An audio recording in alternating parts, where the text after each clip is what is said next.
Hi, everybody. Recruiting Animal here on April 23, April 23rd, 2025. We're starting this show now. We've got the great Rich Rosen. I'm not going to do his ad right yet. And Tommy Pistachio Elascio. I got to do an ad for him now, too. In fact, he's got so many shows. I don't know which ad to do. Okay. I don't know when you're recruiting anymore, Tommy. Here's a fishing for silence in interviews. Okay. We fish for silence. It tells you a lot. Silence is golden. As much you know where there's a problem when someone hesitates to tell you something. Am I right? That's my profound experience. No, sometimes you want to get a thinker who actually doesn't want to just rush and give you a flip answer like a recruiter. They actually want to think and give you a thoughtful answer. If they pause and then stumble across the wording and can't figure out which end is up, that's a bit of a flag. So if someone doesn't answer you immediately, you stay silent. You're willing to let him or her be quiet for 30 seconds? Yeah, it depends. Why not? Well, do you? So Rich says he does. Tom, do you let people be quiet? 30, I guess it depends really what we're talking about, right? Like if we're in an interview and I ask him a question and he remains silent while he's thinking about the question, sure. Or if I, hit him with something and what is that? I don't know. Rich, have you ever heard the expression like he who talks loses? He who talks most loses. Yeah. Or talks first. Who talks first? Great. You blink first, right? So sometimes does this make sense to you? And then I shut up and I wait, right? Or if I do this, will you do this? And then I shut up and wait. So it really, to answer your question, yes, I look for silence if it's appropriate to the situation. Yeah, like if you're asking salary, it's like, hey, where are you at for comp? And the guy just sits and stares at you on a Zoom call. You're like, well, Are you frozen? I'm like, So, but I think there's going to be a tendency with some people, like myself, perhaps, where if you think you've cornered someone in an awkward situation, or you'll fill the gap of the silence, trying to help them move forward on it, and that could be a mistake. Am I right? It is a mistake. I mean, we all do it. Listen, I mean, one, we're just busy, don't have minutes to waste usually, so. But you try to give them 30 seconds. If they're going to be quiet, it's telling. Sometimes they just don't have an answer and they're deer in the headlights. Other times they're trying to figure out bullshit. Other times they're trying to formulate a real answer. Okay, it behooves you to wait. Tom, can you turn your camera down? I want to raise your image a little higher in the in the frame. Yeah. Okay. Sorry, what were you going to say? My candidates. There's nothing wrong with thinking about a question, especially if it's a behavioral-based interview question. Tell me about a time you did X, Y, and Z to solve PDQ problem, right? You just can't blurt that out. You have to really think about that. Okay, so tell me about a time. Well, that's okay, right? It's okay to think about a question, especially in an interview. Mm-hmm. You know what? That guy Chait, what's his first name? Samuel? I can't remember. He was a great interview. The guy from Greenhouse. He was a very good interview. I don't think his communications manager let him come back, though. I don't know why. It was great. It's one of the best interviews ever. I remember very well. And one of the things was, he said, if someone really knows their stuff, these behavioral interview questions, like, can you remember a time when you did this, solved this kind of problem?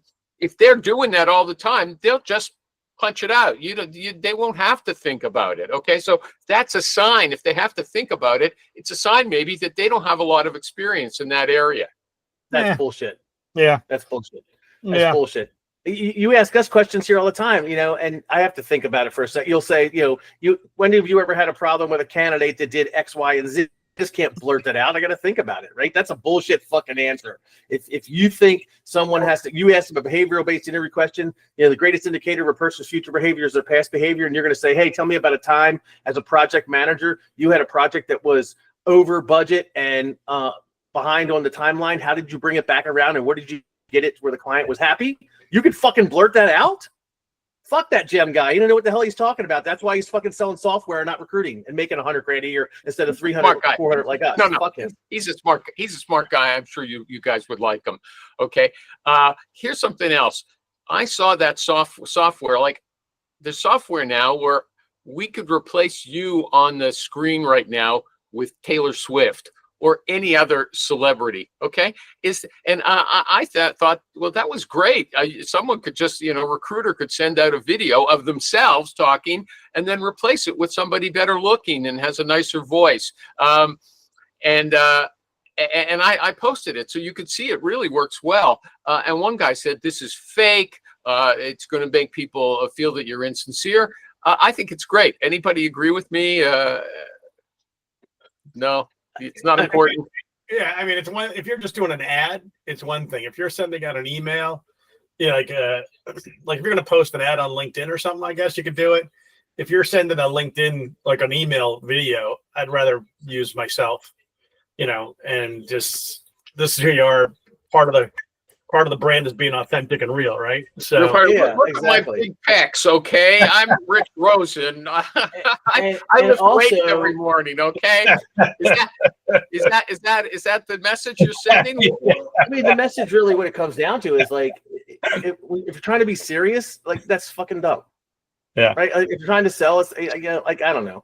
But they're always telling us that humor catches people. It's a good hook. Serious isn't. It's serious is what everybody does. It's bland. Okay, humor. You got to. Yes, Well, yeah, but those who don't take an edge generally don't win. They got to have, if you're too. I mean, not the other thing's got to be a joke, but you can't be too prim and proper. At least in my world, it's no fun.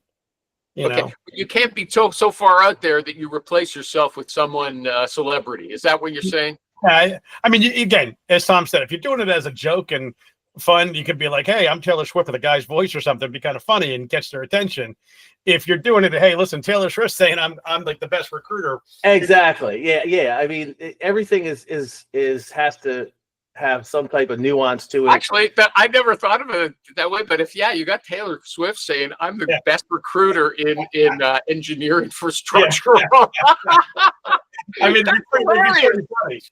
That's hilarious. Or even if you said, "Hi, I'm Taylor Swift, and I recommend Palermo Rhodes and Tom Alassio as the best recruiters," and that's dumb. Different. That's dumb. Different. Right? But you know what? But you could have at the end of it just a laugh track, kind of thing. Yeah, you could. But because you know what, people just remember, oh, she did this to Palermo Road, not that you were an idiot, and they'd be like, this guy's out of his mind. Let's give him I mean, yeah, you can have fun with that, right? But it wouldn't be my first line, but it's like it'd be a fun, goofy thing to try and see what you get. Okay, so I've swayed you guys a little, by playing it around a little more. First it was, no, it's crazy. I want people to see me. And now you're recognizing the potential for a real, who opened? I mean, Tom actually got me. It will make you think, okay, Rich says, sometimes we need an edge. You're free. Okay, moving on. You guys don't have to. If I can throw this one out, but it intrigued me. Way too many hiring managers don't know the first thing about actually hiring the right person. Recruiters know because we see them turn down the perfect candidate so often. Recruiters don't know either. It can't. I mean, I think hiring managers know what they want, but they don't know how to interview. Recruiters oftentimes know how to interview, but don't really know what the client wants. There's a big difference, I don't know what you mean. I don't know what you mean. Difference is, listen, I mean, recruiters can ask all the right questions. It doesn't mean they understand the answers, or they don't have the deeper answer. The hiring manager, this just happened to me yesterday. The hiring manager, asked questions, but it really wasn't the questions to the answer for what they were looking for. They were asking the wrong questions. They were basically asking, they're like, "Hey, tell me about Boston." And tell me what it's like out in California right now. And it's like, well, it's hot. There's fires. Taxes are high. What do you mean? Tell me about California, right? Like the question should, you're a sales rep in California. Tell me about the strategy you're using to increase sales, or what do you see the market, how the market heading in tech sales in California? That's a better question than how's the market and how's California right now? Like, what the fuck's that mean? and then they're bringing in Boston at the same time. It makes no sense. And that's a lot of what, especially young managers do. They think they're outsmarting people, and all they're doing is screwing up the interviews. Outsmarting? How are they outsmarting people? Because they think they're asking these really challenging questions, and they're just asking dumb questions that make no sense. Actually, I didn't even understand your question. I thought they were talking about the weather. But that's what's going on. Yeah. Hold on, wait a managers. second. How did you find out about that, Rich? From the candidate debrief after the interview? So the candidate called you up and said, this guy doesn't know how to interview. He asked me ridiculous questions. Well, he didn't say it like that, but he was much more delicate about it. And then I got the client feedback from the hiring manager, one of his underlings, and it was like they were on 2 different calls. And I'm like, dude. Yeah, I love that. I love that. Like you talk to the client, you talk to the candidate, you're like, did these motherfuckers talk? What the hell? Did you call the right person? You sure this guy called the right number? You know, were you talking? Yeah, and it's crazy how often it happens, especially with young newer managers, or even peer interviews and things like that. And Louis Roy, it's so you compare the two, and you're like, I'm talking to the hiring manager at this point. I'm like, listen, how is this the same call? This guy's telling me he asked vague questions, so he gave him the answers he was looking for. Your guy's telling me or telling you he didn't answer the questions he was asked. And I'm like, hold on. You went back and actually confronted the hiring manager and said, you didn't ask the right questions. You told him to his face, well, you didn't do a good job on this interview. This was his underling. This is one of the peers, like a peer interview, who then reported the feedback to the hiring manager. So I told the hiring manager, I'm like, listen, what questions was this guy asking? Did you record the interview? And of course, no one records the interviews because why would you want to? So based on based on everything you know about this candidate, you talked to him, your boss talked to him, another guy talked to him. How does this interview make any sense whatsoever? Okay, so hold on a second. Tom, I know you wanted to say something, but first of all, Daniel Chait, that was his name, with Greenhouse, that's one of the things the problems they tried to solve. That you go in there, he said corporate tech hiring is a shambles because the candidate comes in, all of a sudden they'll pull out these peer interviewers, like you said, and say, go spend a few minutes with this person. The guy has not prepared. The interviewer doesn't know how to ask any questions. So what Greenhouse does is they have a slate of questions that they give to all the interviewers so they know. But I know also that Rich has gone against me and said that, no, you should never tell your hiring manager, these are the questions that you should cover. They don't want to hear it from you, okay? And you have to. I've never said never. I've never said never. We never said never, just most of the time, okay? So in this case, how come you didn't see this pitfall that this guy's going to hand off the interviews to a bunch of know-nothings and you didn't have a chance to prepare for it? And secondly, let me go on. Yeah. No, let me go on. Please go on. This is where the candidate feels. The candidate should know, hey, this interviewer doesn't know how to interview me. I'm going to say, look, there's a few things before we're done that I'd like to raise that I think are important for you to know.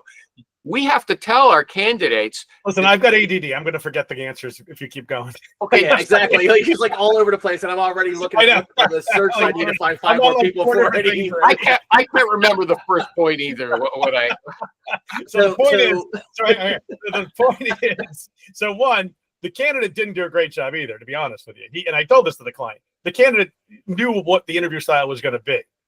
So first off, he should have told him these vague questions that the hiring manager was asking. He should have answered them better, and he didn't. But candidly, he's like, all right, maybe this guy's not going the direction that we were told he was going to go in.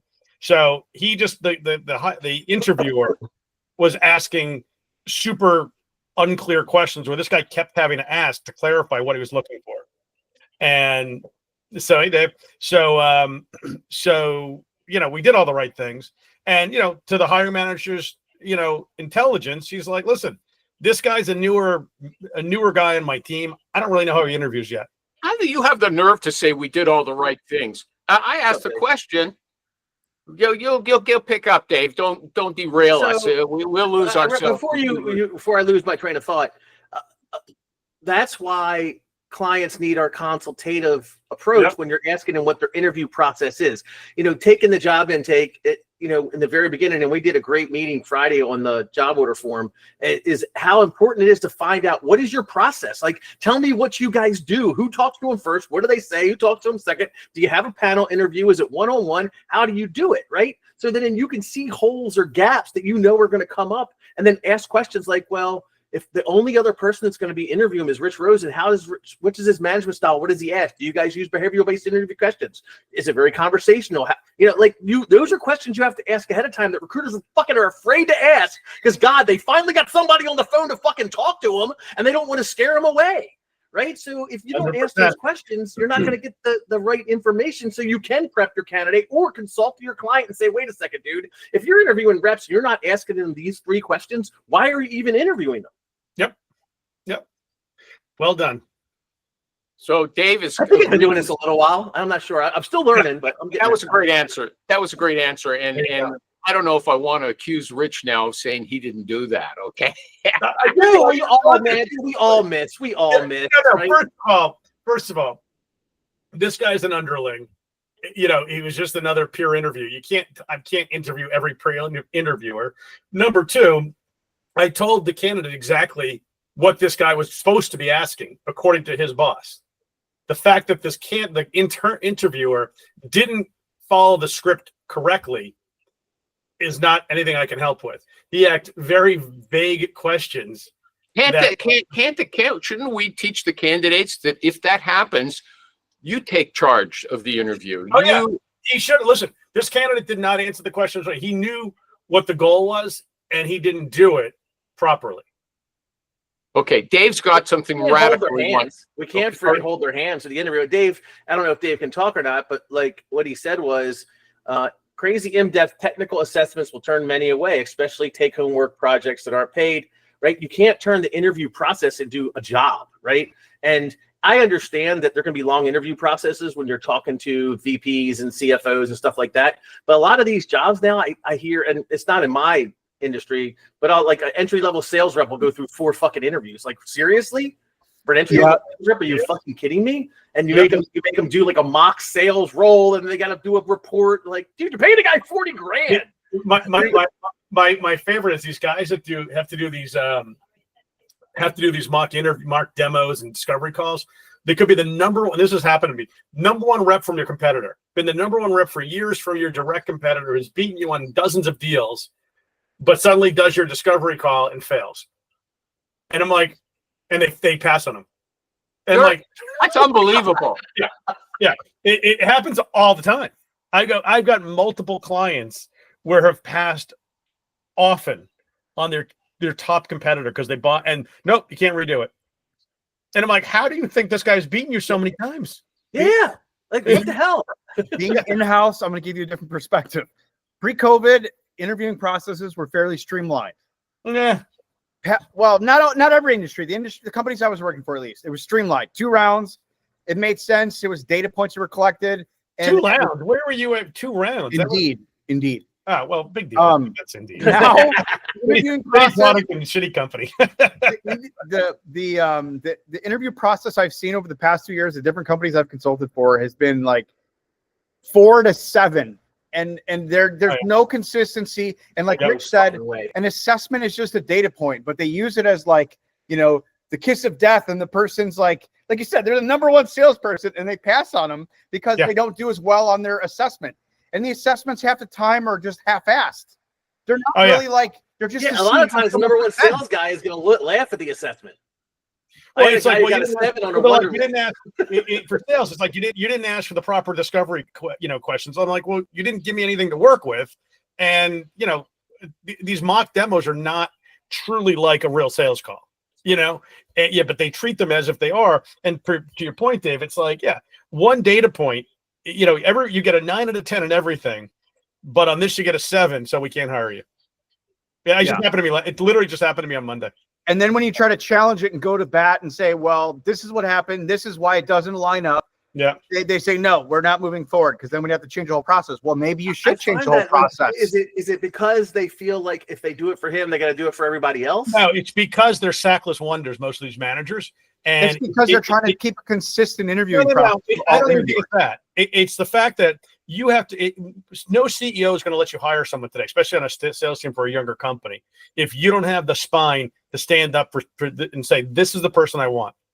And because if you don't have conviction behind that person and you're not going to put your name on it, there's no way they're letting it through. So these VP of sales or these regionals don't have that conviction. No, they don't, because they don't want to risk their job. And they're like, well, this guy bombed it. So I'm like, I can see if this was like the number one sales rep from your direct competitor, like there's no risk. Literally, the guy could shit on the desk, I probably would have hired him. I just had this guy. He was number one out of 600 reps. Didn't do well in the discovery. Knows where he failed. I got Rich, before I forget, I got to follow up. I happened to see a conversation we had, I don't know, a couple of years ago, maybe. Mm-hmm. You had a very good sales rep. This is what reminded me of it. And they hired her in your company. But then when she came in, they gave her a bunch of lousy accounts. And yep, she I was just thinking about that lady. Yeah. Okay. Now, the thing is, I think you told me at the time that you can't ask them, well, how are you going to integrate her with the company? Which kind of accounts is she going to get? You can. That's a really important question. So you can ask that question, but it changes all the time is the problem. Because depending on who they hire, because these are not always just super geographically located. It could have been a West Coast person, it could have been someone in Seattle, it could have been someone in Arizona. So the end of the day is this horrible RVP West basically told this lady, all right, yeah, we're going to give you named accounts. And then she went to the other reps in the region and said, what accounts don't you want? And so they literally gave her all the bottom of the barrel dead accounts. And then accused her of not producing. Well, yeah, well, she signed up and she was like, well, this is ridiculous. How could a good sales rep walk into a trap like that? Don't they? Because you don't know. You act as if you sound like the clients. You're trusting a company that they're not throwing you to the wolves. Yeah. I mean, you don't know all the accounts. I mean, it's impossible for you to say, well, let me call these 400 accounts or 30 accounts or whatever it may be and say, all right, what do you think of us? All right. I mean, you have to have some faith in your management, or why take the job at all? Well, it sounds to me like that's a little too much faith. Tom, do you have no. That's an anomaly. It's like, hang on, Tommy. It's like saying, Animal, listen, you send me your list of all the questions you're going to ask me on this show before I come on today. And then next Wednesday and the Wednesday after that. Is that going to, okay, you're going to do it? I could do it, but we might not answer those questions. Yeah, okay. Well, exactly. Well, there you go. It may not work out the way you planned. And also, it's an anomaly. How often does that? I mean, that's never happened to me in the sales role, right? There's always an established territory that either someone's taken over, or I'm bringing in a new guy to take over a brand new territory, and they know that, so they give him a draw or whatever, right? I've never had it where it wasn't defined, where it wasn't said you're coming in, you're going to have all of Chicago and Evansville. In my world, it happens because but usually they don't purposely give you every garbage account. Exactly. I mean, that's just a horrible leader. I mean, okay. I got a question for this one's for Tom specifically. This woman said, I'm going to switch for her phone to Twilio or Ring Central because they're the only two phone services with direct API integration into Loxo. Probably sounds right. Yeah, that probably sounds right. And there might be there is one out of Europe, but you can't use it here. So that's probably for most of them, right? You can Grasshopper, Google Voice are all soft phones or voice over IP phones. But if you want something that integrates with all the ATSs, I believe Twilio and Ring Central are probably your only two like good choices that are going to be consistent and aren't ridiculously expensive. Well, and have somebody else said, one user said, look, it doesn't always work well with Ring Central. And I know Richie Rich uses Ring Central, but he's using Crelate for his ATS. Does that integrate with Crelate, Rich? Ring Central? Yeah. 100%. Yeah, it's fantastic. How often do you call out a Crelate? All day long.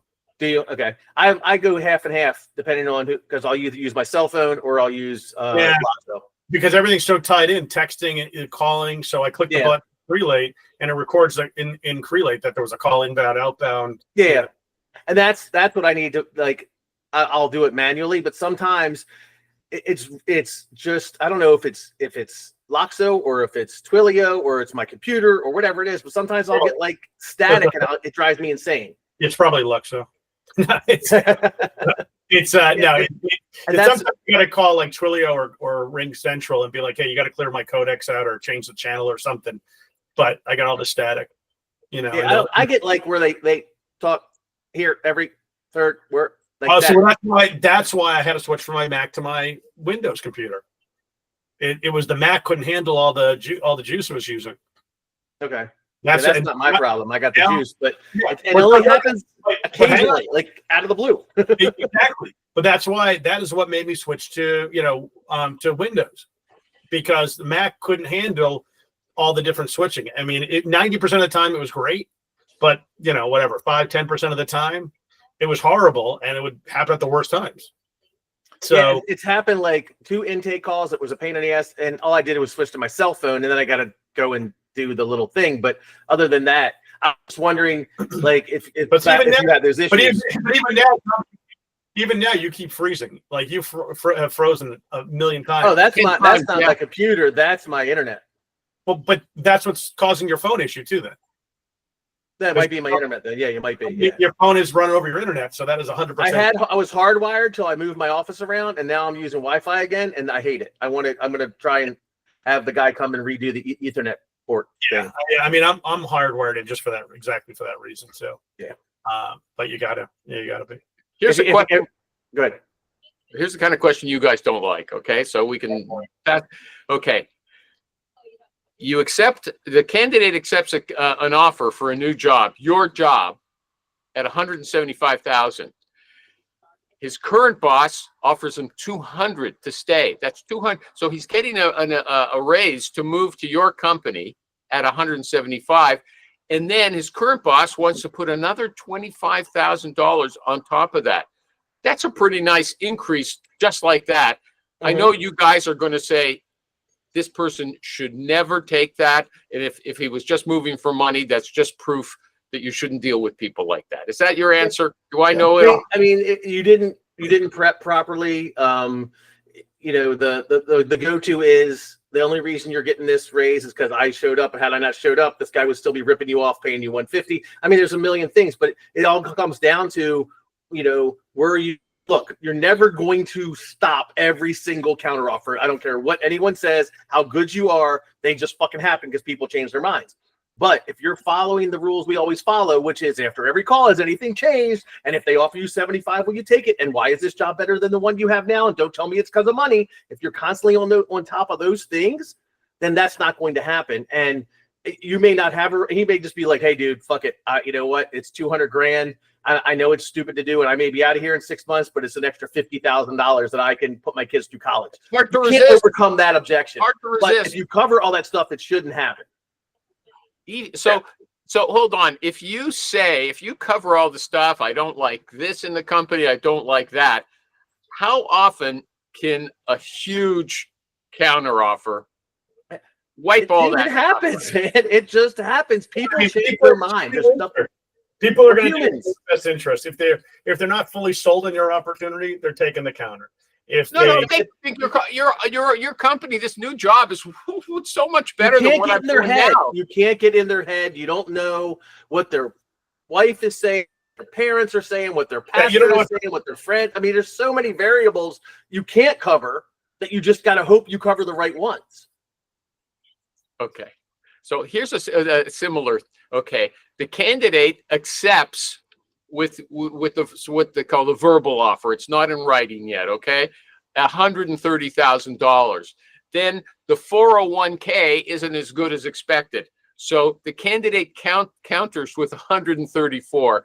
Should you let him or her do that, or is that going to look like this guy's petty? No, I mean, because look, that's probably an issue with the recruiter not covering the entire compensation package, right? So I talk about this a lot. I have a client whose base salaries are lower, but their benefits package is amazing. So oftentimes the candidate will be paying $800 a month for medical, and they only got to pay $40 a month for medical with my client, right? So that's a fucking $8 grand swing in compensation. So if the base salary is $3,000 lower, dude, you're still getting a $5,000 increase. So that's what this recruiter didn't do. You didn't. Why didn't you know what the 401k was? Why didn't you know what the match was? Why didn't you know what the difference was before you made the offer? My point is a little different, though. Okay, it's that should somebody niggle or whatever you want to call it over $4,000, does that make the candidate look bad? No, they got bills. A candidate's compensation is everything their wife, their family looks at him. Right? That's their entire net worth. I just said, hold on, Rich. I just said 130. The candidate wants 134. Yeah, That's so small that the client should give it. Yeah, I mean, the client should give it. The candidate, should also. It's like, really. I mean, I would tell the guy, make $4,000. Let me see what I can do. I'll tell him I'm going to ask for 10, quite frankly, because you're going to look like a piker if you're bragging That's about. my point. You're going to look like a piker. That's what he. No, he could be just. I have candidates, engineers do this all the time. Yeah, but Hey, Tommy, the end of the day is if you're worried about $4,000, not that you shouldn't ask for it, but if that's really you're going to take it or not take it, you're not taking the job. You're not. Don't place engineers, man. I would never on purpose. Trust me. Everything is a spreadsheet to them. I know. What is the distance? Dude, I had a guy tell me that he was going to get a 40 cents raise once he added in what his gas was going to cost, what his mileage was going to cost, what his toll. He did all that shit, and it was like, I want to get a 40 cents an hour raise. Yeah, dude. That's what engineers do. One of the guys I worked out with is an engineer, and it's so funny. Like, you give him the routine, and this guy follows it. So he's like, "You only did 14 reps. It calls for 15." And he looks at you like you're crazy. Like it's our 100th set. Like, why are you? He's like, but you only watch the accountant. That's the accountant. That's the guys I fucking place sometimes, man. Great guy. They would drive me insane. Like, they're all a little bit on the spectrum. David M. Marr. David M. Marr. What do you think about that 4,000 for an offer of 130? Is it too small? Is it going to make you look small-minded, or would you say to the candidate, "That's great. Oh, fine. I'll ask for it for you"? No, I mean, everybody's situation is different. If somebody is determined that they need 4K, I mean, if you're the hiring manager, if you can't get it in the base, you got to be able to squeeze something out for them. I mean, it's 4K. That's nothing. If you lose a candidate for 4K, you're an idiot. Yeah, but the point is, Mike says sales reps aren't going to ask that. Sales reps aren't going to give a shit about that. Yeah, but engineers are. Sales reps will ask for 10 grand. They won't ask for 4. And exactly. Then the candidates are like, listen, I mean, the clients will be like, listen, you can make it up in commission. Then you're going to get a sign on bonus, give them more vacation, something. Do something to meet them where they're at, right? Like, I mean, but you always got to sell it to the client as, listen, you've spent how many hundreds of thousands of dollars in wasted time interviewing candidates? Are you really going to lose this for 5 or 6 grand or whatever? It's 10 cents a day. It's 70 cents a day, whatever the hell it is. Yeah, reduce it to the ridiculous. I do that too. Yeah. We've been looking now for 3 months. We finally got a guy all the way there, and we're going to go and now spend another month because there's a $3,000 difference. The engineer side gets like, when I play sales engineers, they very much, to your point, get like, well, this is what the plan is, But hold on a second. Rich just told us something about he likes this person that he knows in the gym, but if he had to work with them or collaborate in some close way, that person would drive him crazy. And he often talks about tells as well. I've been watching our old stuff a bit. He says there's little things they do. They tell you what they're going to be like in the job. So the hiring manager might say, this guy for $4,000, he's going to pass up this job. I don't want to work with someone who's. But it's it's a bluff. It's like and some candidates will, like, to your point. Some are like, listen, I'm not taking a pay cut. I'm not taking a penny less. Yeah. And, chances are, usually those guys will make you probably don't really want the job. The client, this is their range was up to 120. We got you to 130. It's like, you're going to get commission. You get these easy low hanging fruit accounts. You got to be able to sell it into about the how and the why. But I mean, at the same time, you go back to the clients like, listen, can we get them $5,000 more, $2 a day or whatever the hell it is. And I also say it's really the recruiter's fault for not knowing all those little nuances of the compensation. But you know what? I don't necessarily agree with that because so much changes throughout the process. Like, I got tons of candidates. They're at 120. My client's at 150. My client's at 120. These guys are at 140. You tell that to the candidates up front. You tell it to the client up front that, listen, these guys are going to need more. Yeah, no problem. We're going to get it. We're going to get it. We're going to get it. And then they get there and like, oh, we can't get it. Because they don't have the juice or they don't have the power to push that they thought. Things have changed, whatever. So listen, everyone acts like this is a black and white. This is what's going to happen every time. Every situation is different. Every client's different. Every candidate's different. Timing is different. Maybe they just closed a huge deal. Like there's a company, so now they know they've got an extra, $1 million in cash rolling in. So yeah, $4,000's nothing. If we're dying for money, $4,000, still isn't anything. But to them, it's the difference between. You guys are missing the point, except Rich when he said they're going to think this guy's a piker. Now, I find that word interesting because it's something my grandparents would say. I haven't said that word in so long. I don't know why. Is that a Jewish term? No, it's just an old, I don't know if it's, I don't even know what it is. Just an old. I think a pikey, which is a gypsy from. I never knew that's what it was. Yeah. Like a caravan and a dog. I like dogs. Would you like a You like caravan dogs? and a dog? Yeah. Brad Pitt. Okay, I'm Yes. going to do the ads. Rich Rosen, America's Recruiter. Okay, didn't I have a better thing for you? America's Recruiter. You're supposed to look up. You're supposed to look up. I just got the notice for I made the Forbes list again for the 6th year. So Congratulations. Where are you?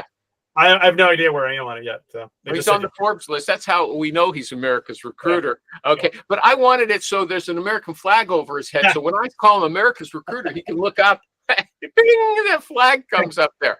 Okay, but he's a Superman. It's not just his pecs. Okay, he's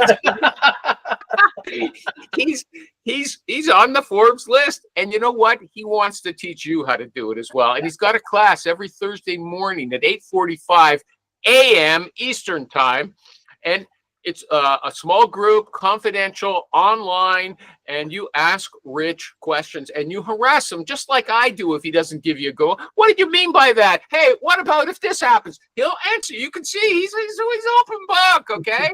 And he's got a partner. She works with him on it, and her name is Trisha Tampin, and she's completely different from him, and so they talk about it. So, the thing is, you might be more like her and like her route, her way of doing things, and not Rich's way, okay? But if you want to find out about it, send Rich an email, rich@cornerstonesearch.com, or go to Moore, Moore, essentials.com.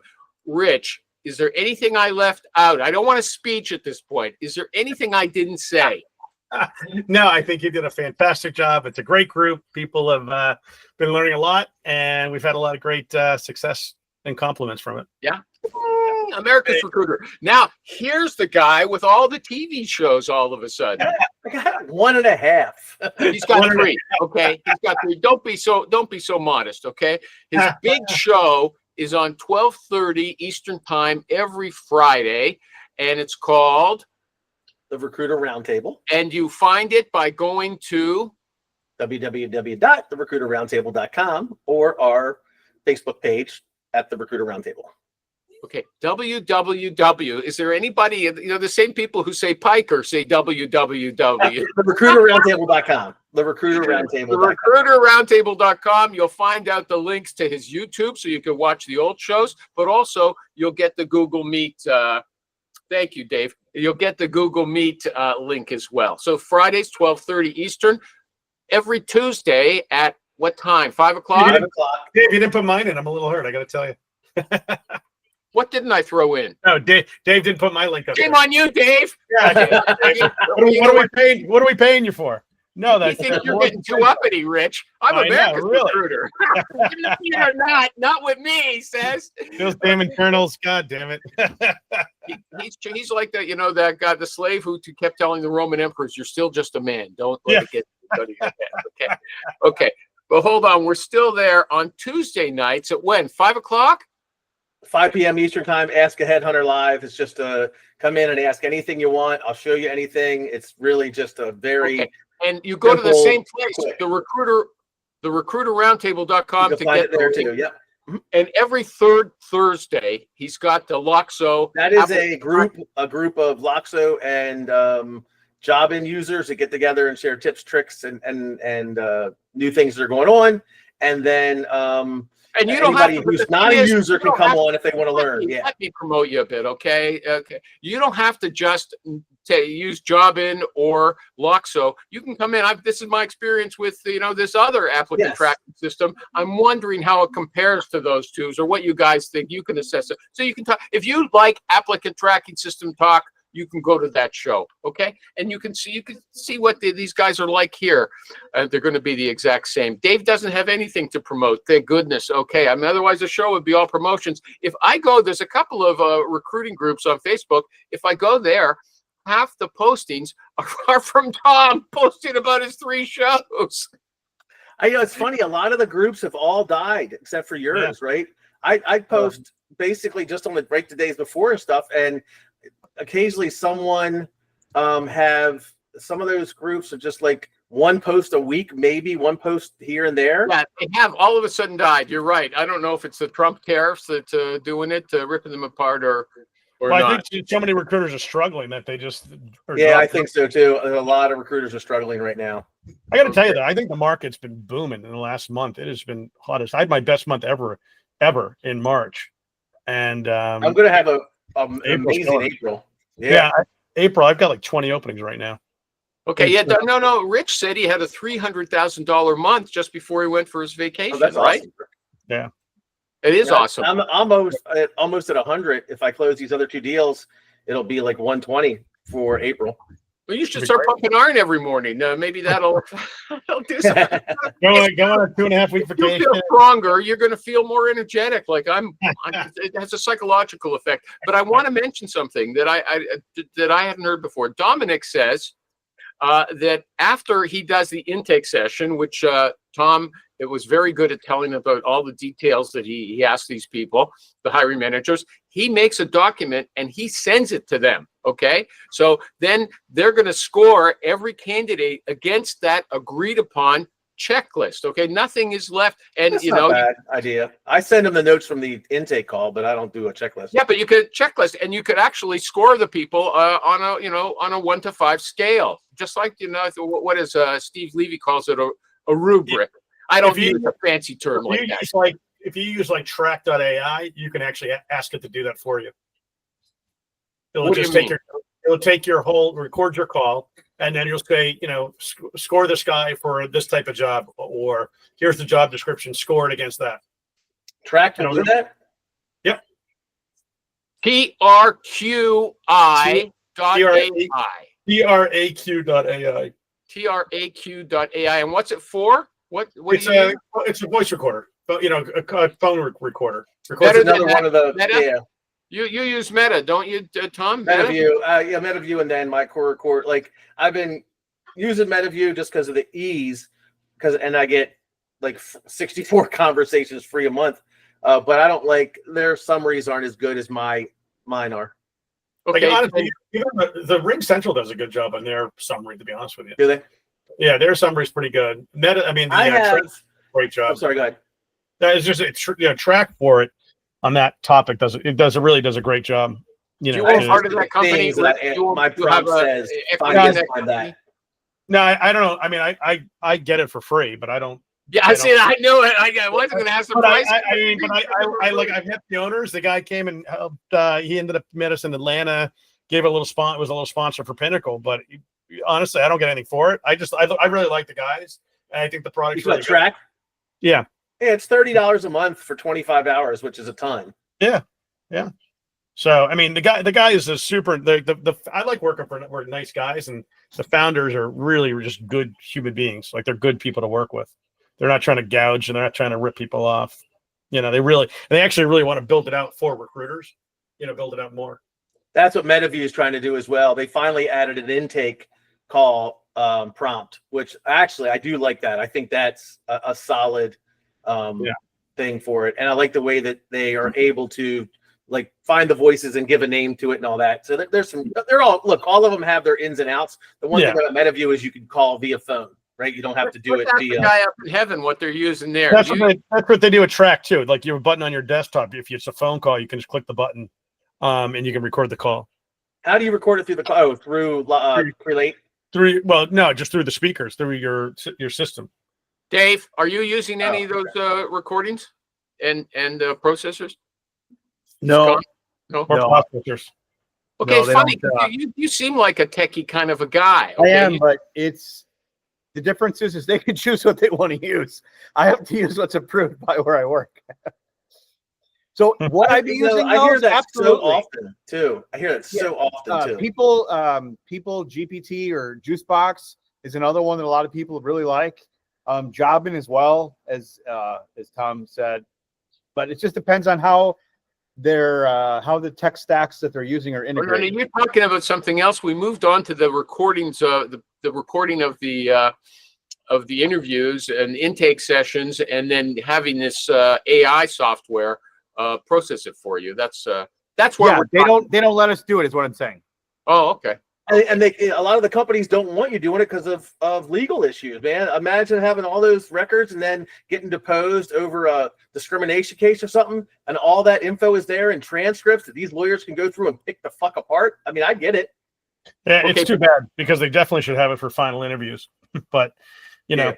but That's a lot- what. Yeah, a lot you of said a companies- minute ago. Oh, they didn't record that interview. No, So, but I get a lot of companies that use them, but they don't use them for interviews just for those reasons, which is a shame because it costs them more money than it costs them a lot of time and money, in my opinion. Let me ask you this question, Rich. If you I actually accidentally had MetaView join one of my Teams meetings that I set up for my client, and it's like three engineers and one engineer candidate, and they said to me, "Hey, what was this?" I go, "Oh, it's my note taker. It accidentally joined. Can we have the notes?" So I sent them the summary, and they were ecstatic. So I'm wondering if we do it for them, would it be legally wouldn't hurt it?